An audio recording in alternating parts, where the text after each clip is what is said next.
Awakening of Consciousness, lecture given by Samael Aun Weor. The schools and authors who fight each other are innumerable. Those schools abound everywhere. There is a labyrinth drawn on the floor in the Chartres Cathedral of Notre Dame de Paris. Let us remember the labyrinth of the island of Crete. At the centre of that labyrinth was the Cretan Minotaur.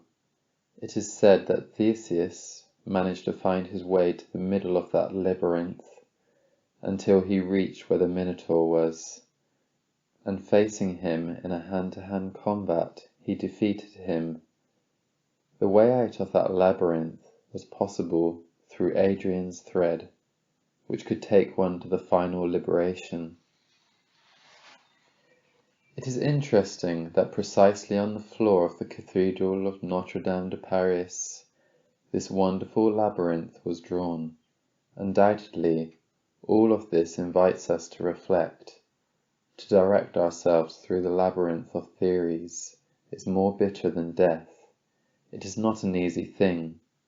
While some authors tell you that breathing exercises are magnificent, others tell you that they are harmful.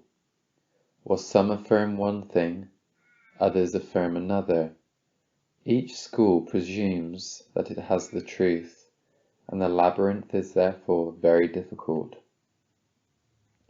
When one manages to reach the labyrinth, one has to engage in hand-to-hand combat with the Cretan Minotaur, that is, with one's own ego, with the I, with the myself, with the self-will, and only one manages to get out of the centre of the labyrinth by means of Adrian's thread, which should lead us to the light.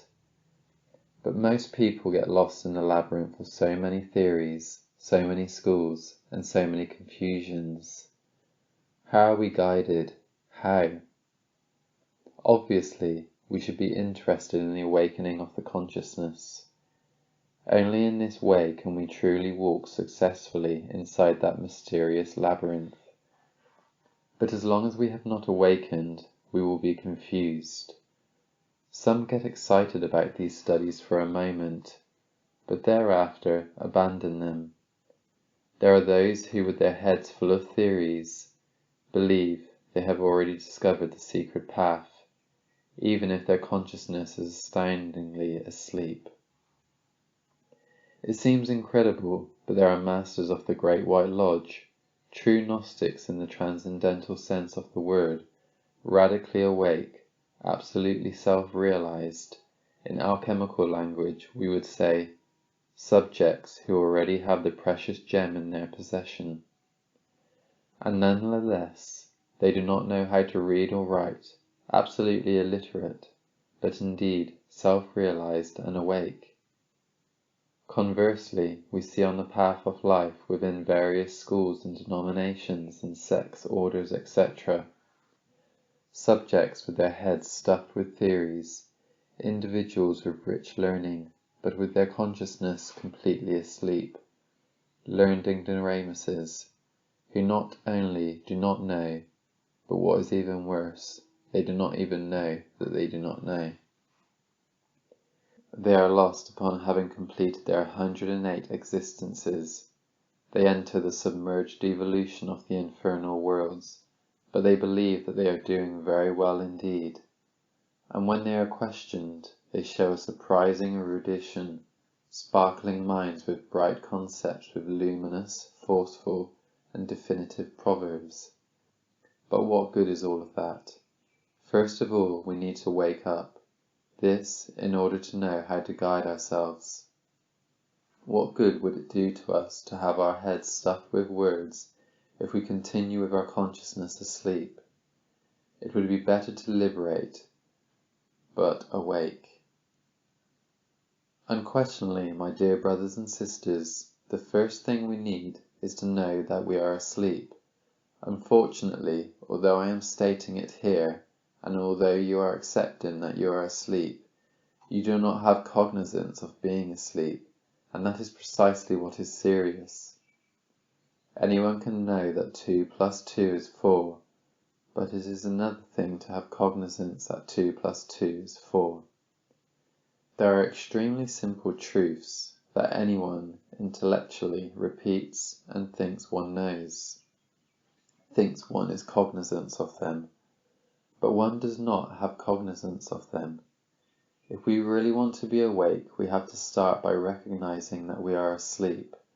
When someone recognizes that he is asleep, it is a complete sign that he is already beginning to awaken. Listen, it is not about recognizing it intellectually, no.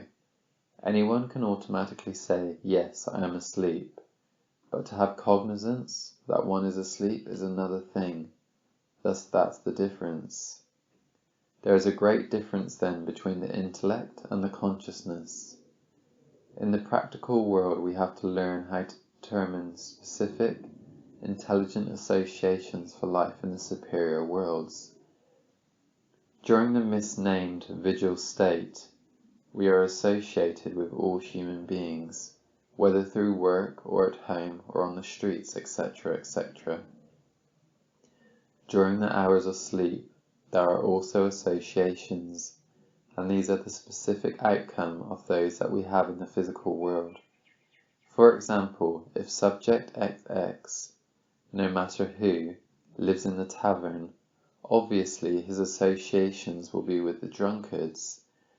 And in the internal worlds, during the hours of sleep and after death, his life will be that of a tavern, related to taverners, with bums of all kinds. If someone associates with thieves and bandits in his daily life, then in the internal worlds, during the hours of sleep, he will continue among bandits and thieves. So we must determine here and now in the physical world the kind of associations we want, and during sleep and after death. By being gathered here, it suits us, because the outcome will be that we will associate also during the hours of sleep and after death. It is very beautiful to be associated during the hours of sleep right here in this temple, studying the mysteries of life and death. It is very nice to be associated with each other, dedicated to the same study after death. But that is only possible if we meet frequently. So we ourselves must cause the kind of associations we want. We ourselves must provoke the kind of associations we want to have during sleep and after death. Once that is understood, we will establish very strong foundations for the awakening of the consciousness.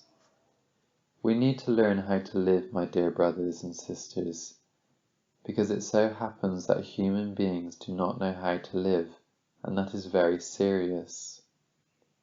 We do not measure time. We believe that our physical body is going to last us an eternity, when really it lasts almost nothing. It turns to dust.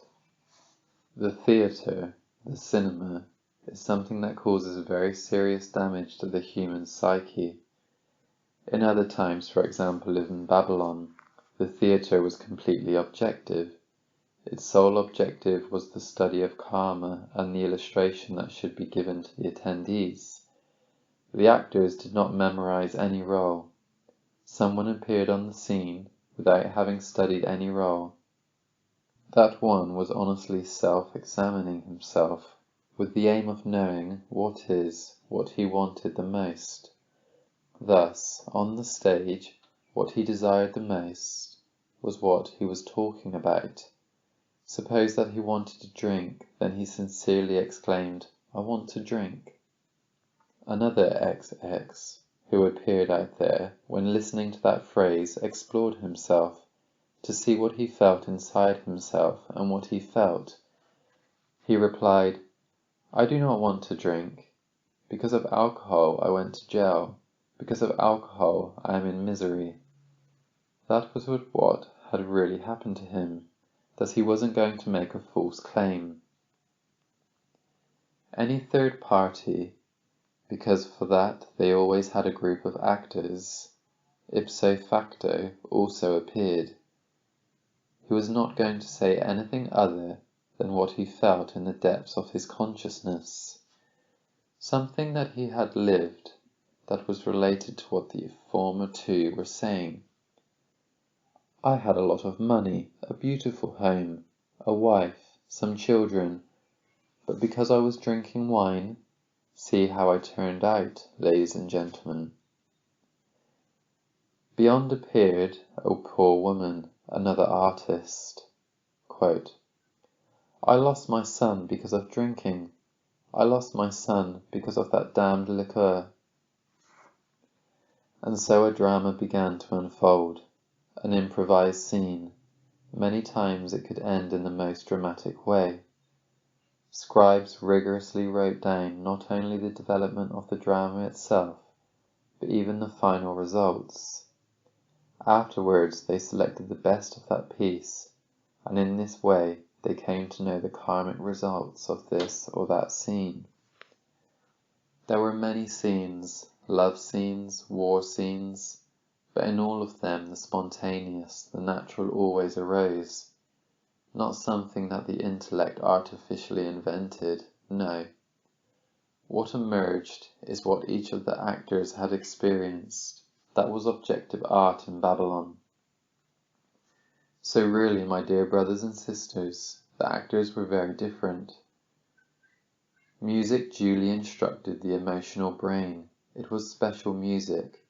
They knew perfectly well that in the human organism there are, let's say, certain ganglia that have been formed with the sounds of the universe, and they knew how to handle all of those ganglia, all those parts of the being, through the different musical combinations.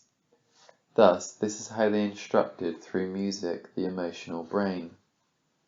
You know that a war march makes one want to march, that a funeral music inspires one to meditate, to reflect. Romantic music brings back memories of times gone by, etc., etc., and the nights of love. They clearly combine sounds to wisely instruct the emotional brain as well. You see, how interesting. The center of movement also used to receive teachings through sacred dances. Those dances were very important in Babylon. Each movement was equivalent to a letter, and the set of letters contained certain sentences, certain theses, certain antitheses, certain instructions. Thus, the entire auditorium received a rich culture. It was another type of theatre. The artists were not called artists, but Orpheus, which interpreted means subjects to who feel, with complete precision, the activities of the essence of the consciousness. But after the Greco-Roman culture, the theatre degenerated, and the Orpheus disappeared, and then the so-called comic artists arose, the actors.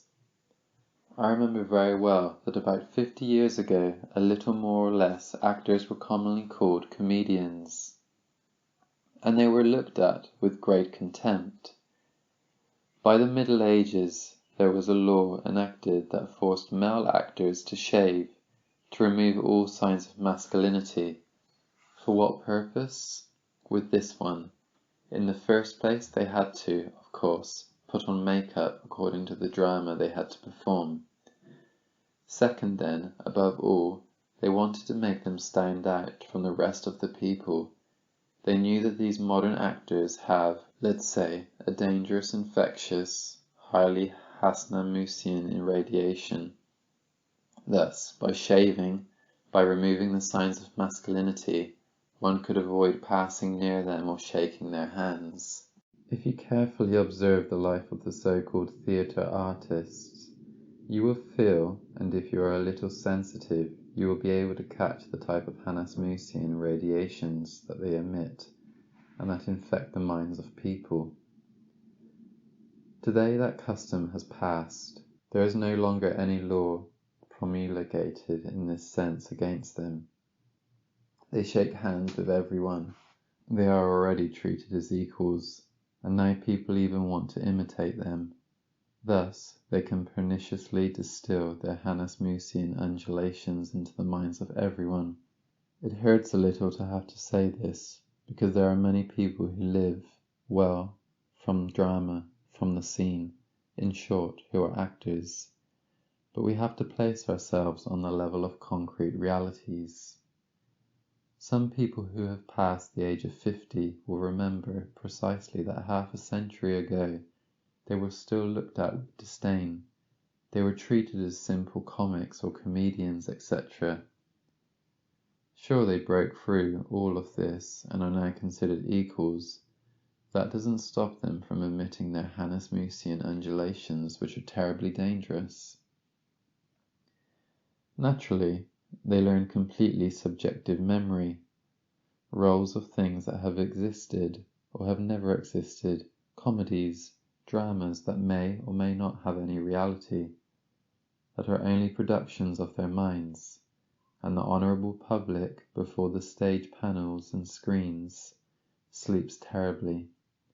When I say sleep, I put it in quotes. I therefore want to affirm emphatically that the consciousness of those who attend enters into the deepest torpor due to sleep. Unquestionably, this type of subjective art really comes to finish the possibility for real perceptions. What is the Turiya? A Turiya is an initiate who can talk with their own inner God, face to face. Well, this art of subjective type really prevents us from reaching the state of Turiya. Therefore, it is pernicious. In the name of the truth, I tell you that personally, I absolutely do not like movies or television. Whenever out of curiosity I have been watching something on television, afterwards I have had a horrible pang of conscience. I have had to proceed to clean all the elementaries that were formed in my aura, and I am not calm again until I disintegrate the last of them, because it so happens that when seeing those scenes, later with the mind one automatically repeats what one saw, and then the essence takes the shape in the mind, with the essence of the mind, as Mr. Ledbetter said.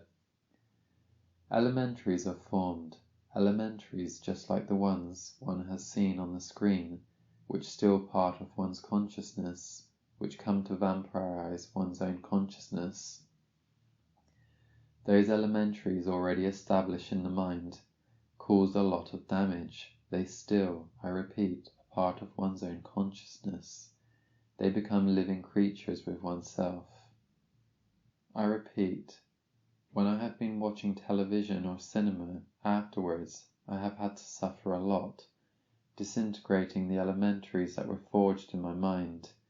They were formed, and I finally managed to disintegrate them based on conscious work and voluntary suffering.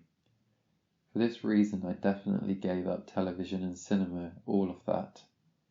I explain this to you so that you know how to guide yourselves, because if one truly wants to be awake, one has to know how to live. If one wants to function with cognizance in the internal worlds, to become a competent investigator of life in the superior worlds, one obviously has to improve one's associations. Associations like one we have at this moment, we are meeting in full assembly, are extraordinary. We are talking about the awakening of the consciousness, and that is magnificence, because we are promoting extraordinary associations in the superior worlds. As you now go to your homes, as your sleeping bodies fall into your respective beds, you will obviously leave the body, and as you leave the body, it is clear that you will come to meet each other again. In the same way that we are gathered tonight here in the physical plane, we will also gather there in the astral plane for the same thing, that is, for the study of the awakening, and it is clear that in the astral you will receive the help of the masters of the esoteric fraternity. Therefore, you are promoting extraordinary associations for the superior worlds. If you are not here in a tavern, in a gambling house, in a cabaret, then, when your bodies go to sleep tonight, the essence of each of you outside, that is, your internal values already outside, would meet again. They would be associated, but it would no longer be to study the awakening of consciousness. Thus, This is how your consciousness will awaken, and finally one day it will be completely awake. Once the consciousness awakens, we will be sufficiently prepared to see the path of ourselves, the path that will really lead us to final liberation. But how could we see the path for ourselves if we do not make an effort to be awakened? Can the sleeping one see the path? So we need to be awake, right? When one wakes up, one understands what one is. One makes an inventory of what one has left over and what one lacks. Many faculties that one believes that one has, one does not have. And much that one does not know one has, one really has. But one can only come to take this inventory of oneself when one is awake, because one who is asleep, how is he going to take an inventory of himself? What does the sleeping one know about himself? Thus awakening is fundamental, vital, but in order to wake up, you have to know how to live. This is why it is written, "Whosoever keeps company with wolves will learn how to howl." We'd have to know who we hang out with what kind of associations we are going to create in practical life. We must know how to select our friendships, because that is definitive. As we strive to live intelligently, the consciousness will become more and more awake, until finally one day it will be able to wake up completely. Upon awakening, we can realize the sorry state we are in. As human, normally the humanoid has only the human planetary body. What is the human planetary body? The physical body with its vital seat, that is clear.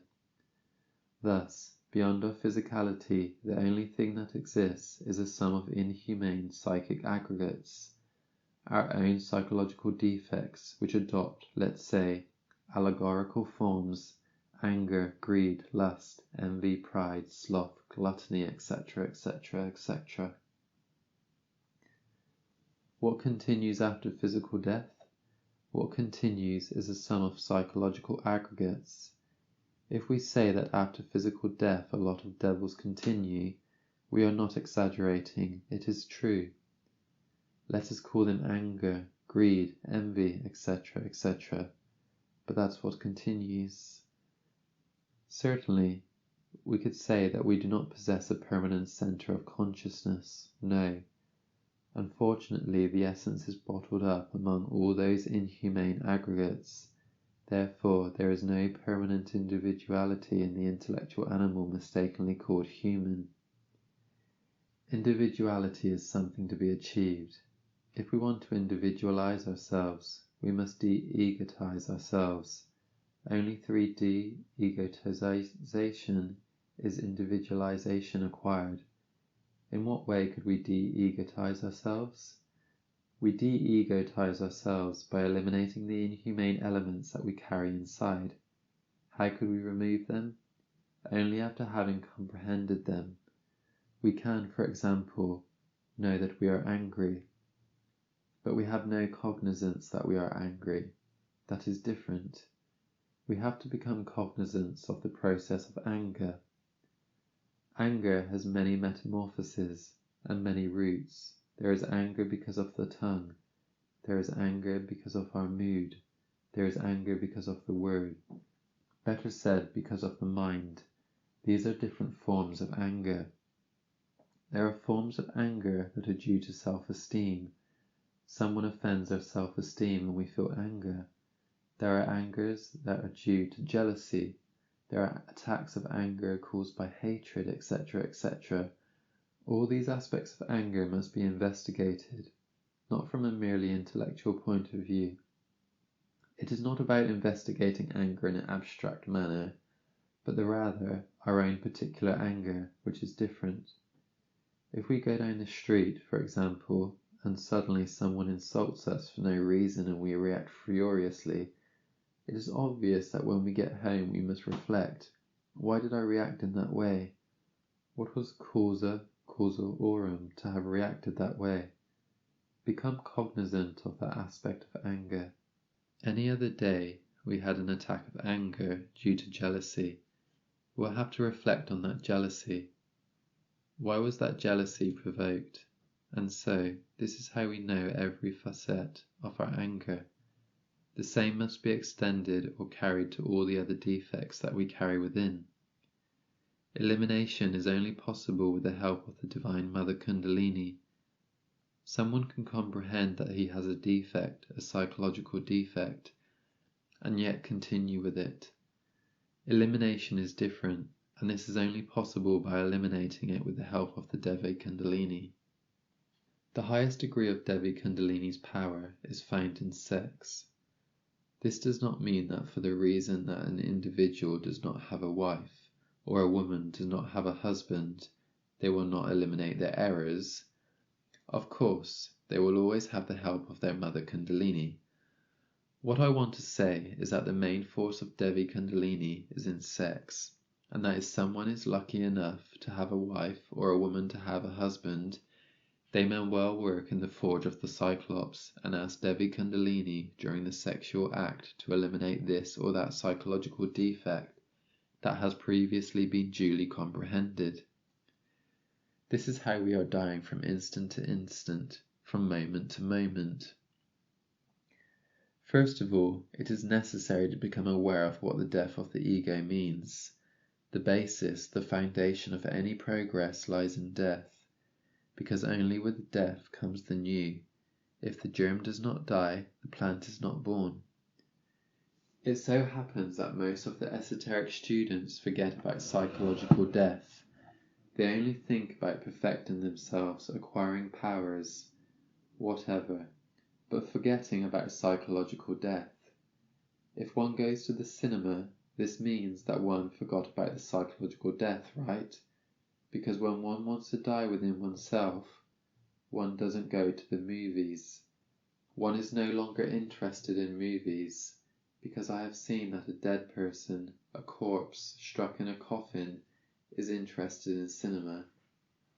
If one is being distracted very well by television, one is proving over and over again that one has forgotten about the psychological death, because no corpse is going to sit down and watch television. This thing about self-realization is something very serious. It cannot be taken for granted. It is self-realization that we want.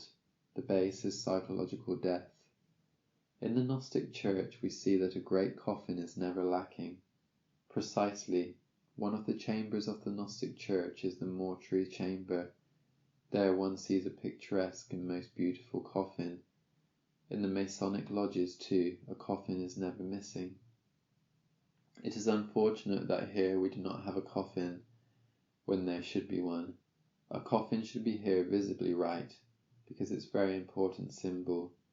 In any case, the coffin, even if it is small, is the living symbol that we are ready to die psychologically, that it is necessary to die psychologically in order for our being to be. Do not forget death. With good reason, the monks of the Carthusian monastery in Spain have a very special greeting.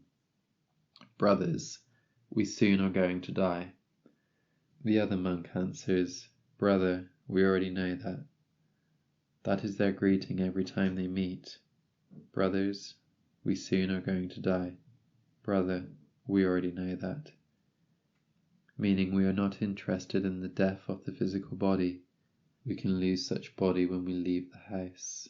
At any time, in the same bed we can fall from the bed to the floor and die. Slipping on a banana peel on any street can kill us. Thus physical death is not important. What interests us is the death of the ego, of the myself, that self-will that we have inside that makes us dreadful. If you were awakened, you could evidence what I am telling you. The radiations carried by every person who has the ego are very similar to those of Count Dracula, sinister. When I am in meditation, for example, alone, and someone who has ego comes by from a distance, I feel their vibrations that are sinister. They are the same as Count Dracula. They are unpleasant, sinister, leftists. The ego makes us truly unclean in the fullest sense of the word. Thus, When one manages to eliminate the ego, that is, when one manages to disintegrate all the inhumane elements that one carries inside, one remains then, indeed, radically awake, 100% awake, that's obvious. Yet it is also necessary to clothe ourselves with the superior existential bodies of the being, be well dressed, with a nice car, and money in the pocket. A certain instruction received on past nights comes to the mind at this time. There, in the astral world, I had to experience a very interesting scene. It made me feel like I was being persecuted, even though I was conscious, but some venerable ones provoked a scene of persecution.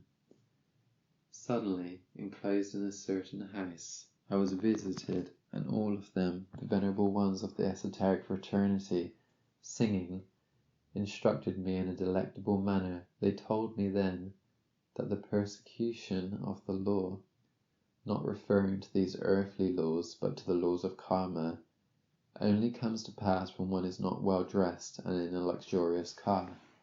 That is to say, if you go well dressed in a magnificent car and with good money in your pockets, then the persecutions conclude. I am speaking in a language that you have to know how to understand. What car were the venerable ones referring to? To that car, the Merkaba. What is that car? That chariot is made up of 4 bodies, the physical, the astral, the mental, and the causal. That's that car. In Kabbalah, when you hear about the Merkaba, the chariot, it refers to the 4 bodies. Well-dressed. What is meant by a well-dressed personage in a rich chariot in Kabbalah? It means the one who has manufactured the superior existential bodies of the being, and who even more has Christified them. That's a well-dressed personage. And if he has good money in his pocket, what is the meaning of that saying? It meant that he has cosmic capital. That cosmic capital is achieved by doing good deeds, by working for humanity. It is obvious that nobody is going to persecute a master like the Count of Saint Germain, Jesus of Nazareth. Why would the lords of karma persecute him? Who is going to persecute Jesus of Nazareth? They persecute the indignant, the wretched one who walks around badly dressed, on foot, homeless and without money. Who is the unhappy, poorly dressed pauper? The beggar. Who would it be? The one who has not manufactured the superior existential bodies of the being, namely, any bibliophile who reads a back file, Vincent and all indignant, Wolfgang and all the wolves of the gang. Those are victims of the law. Don't you see them? They go from here to there, always in misfortune. They are born without knowing how, and they die without knowing why, always blindfolded from the cradle to the grave. They get married, they have children, they live in the most miserable poverty, always unhappy, always persecuted. Therefore, when one dresses well, has a nice car, and good money in the pocket, the persecution is over. Who would pursue Count Cagliostro? Not even the famous Louis XV could do anything against him. Louis XV locked him in Bastille, no doubt, but do you think that Count Cagliostro was going to remain locked up there in the Bastille, a man who managed the gin states? At times he would be there, and at times he would be in Rome, in Paris, in London, everywhere except in the Bastille. When Cagliostro came out of the Bastille 2 months later, he came out regally, splendidly dressed, stuffed with gold and diamonds, wherever he pleased, smiling merrily at the crowds. 10,000 people carried it on his shoulders. He was a winner, right? They say that they put him in jail and that he died in jail. That is false. Nobody knows what happened with Count Cagliostro. And what shall we say of Count Saint Germain, of Altotas, the great initiate? He still lives, always fought, never defeated. So then, brothers and sisters, let's dress well, and everything will change for us. Let's have a beautiful car, and you will see a better life. Obviously, we have to make that car. We will start with the astral body, that is necessary, For that you have to use the sacred sperm. Unfortunately, ordinary people do not know how to appreciate the value of their sperm. They spend it, miserably extract it from their organism. That is where all the power with which they can change their entire lives and become gods is. They throw it away as if it was nothing. They ruin themselves, they condemn themselves to disgrace. But if that sperm is transformed, if it becomes energy, things change, because it is with that very subtle energy of sex with which we are going to elaborate the astral body. Once that body has been formed, we can travel with it consciously and positively. You know you have an organ when you use it. We know that we have hands and arms because we move them. We know we have feet because we walk with them. That's obvious. Likewise, when one allows himself the luxury of manufacturing an astral body, one knows that he has it because he can use it, because he can move with that body in a positive and dynamic manner. The same happens with the mental body. It must be manufactured by transmuting the sperm into energy. People do not have a mind of their own. We need to create an individual mind of our own. It can only be created by transforming sperm into energy, and finally build the body of the conscious will to handle all circumstances. Whosoever is a victim of circumstances does not possess the body of the conscious will. One has to learn how to determine the circumstances, not that the circumstances to determine one. Whosoever is still determined by circumstances is like a log thrown into the raging waves of the ocean. That one is a victim of all calamities. One needs to learn how to determine circumstances, and that is only possible by creating the body of conscious will. Such a body is created by transforming the sperm into energy. It is with that very subtle energy of the being with which the body of the conscious will is going to be created. Those four bodies, physical, astral, mental, and causal, constitute the chariot. With the car created, all that remains is for the driver to enter that car. Who is the driver of the car? Our very own being. But our being is not going to enter a car that does not exist. You have to create the car. So when we receive the being, he remains as the Lord in his car. A well-dressed gentleman with a magnificent chariot, well-dressed with the superior existential bodies of the being, with the sacred vestments, a precious chariot. He is no longer a victim of circumstances. Whosoever gets to have those bodies must aspire a little more, that one must Christify them, and many works have been written about Christification. The Christified bodies are extraordinary. Any Christified subject, in fact, is a great human who can be said to be well dressed, and is no longer a victim of circumstances, no longer persecuted by the law of destiny. He becomes Lord in the fullest sense of the word. In other times, humanity lived according to a certain principle that allowed it to preserve the body until the moment in which it had manufactured the superior existential bodies of the being.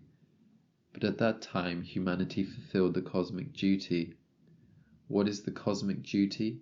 To live always awake. An individual who reads a book at 500 kilometers per hour from page to page and says, "I already know," is ruining the intellectual brain.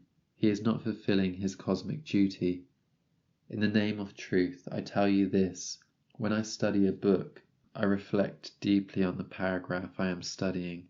I meditate on that paragraph, and I do not go on to the next until I have become aware of the paragraph I have read. If I have not comprehended it, I do not go to the next, because it is absurd to continue. So one must make himself cognizant of what one reads. That is part of one's cosmic duty. We continue with the emotional center. Letting oneself be carried away by violent emotions is absurd. Scandalous scenes are seen in bull rings. Women who in the wildness of their passions take off their underwear along with their shoes and throw them at the bullfighters. Thus they go perfectly mad. men doing barbarities and finally carrying the bullfighter on their shoulders like a great man when he is nothing more than a poor fool. Horrible things are seen at football matches. Soccer players often end up in a pitched battle. Why? If the motive is examined, we find that it is imbecile, absurd. There are Mexicans who justify soccer. They say that we owe soccer to our ancestors, that the Aztecs played it. There are those who, when visiting the Aztec ruins, say, yes, here they also had the ticket offices where they sold the tickets. That is false. The soccer ball represents the sun among the Aztecs, and when they had their game, it represented the struggle of light with darkness. It was a previously studied ritual movement. You see there, that painting which we have on the altar, right? On the floor, the black and white tiles are depicted. They represent the struggle between light and darkness. Likewise, the ball game among the Aztecs was a previously studied literature. Each movement corresponded to the liturgy. There were no crazy movements. They were all previously plotted. With all these movements, the struggle between the powers of light and the power of darkness were symbolized or allegorized. A similar game was established in the Gothic cathedrals of the Middle Ages in Europe. Such a game was verified. It was carried out exactly inside the cathedrals, and it was part of the liturgy, directed by the priest, to symbolize the fight between the powers of light and the darkness. But that silly little game of soccer players has no tradition, except that one of a poor fool, also in England, who one day had the idea of filling one of those beef rubber bladders with air, and then he inflated it. When the balloon was inflated, he wrapped it in a piece of leather, sewed it up, and started kicking it. Well, a few days later it happened that everywhere in London the press protested because many ladies had their hats knocked over with those balls. The glass of the houses became pieces. The police intervened, but it was not possible to put an end to that vice. It spread worldwide. Now soccer is very serious. They say, since they have made it serious to turn serious, the nonsense of a tramp, of a guy who had no job in London, that is most stupid.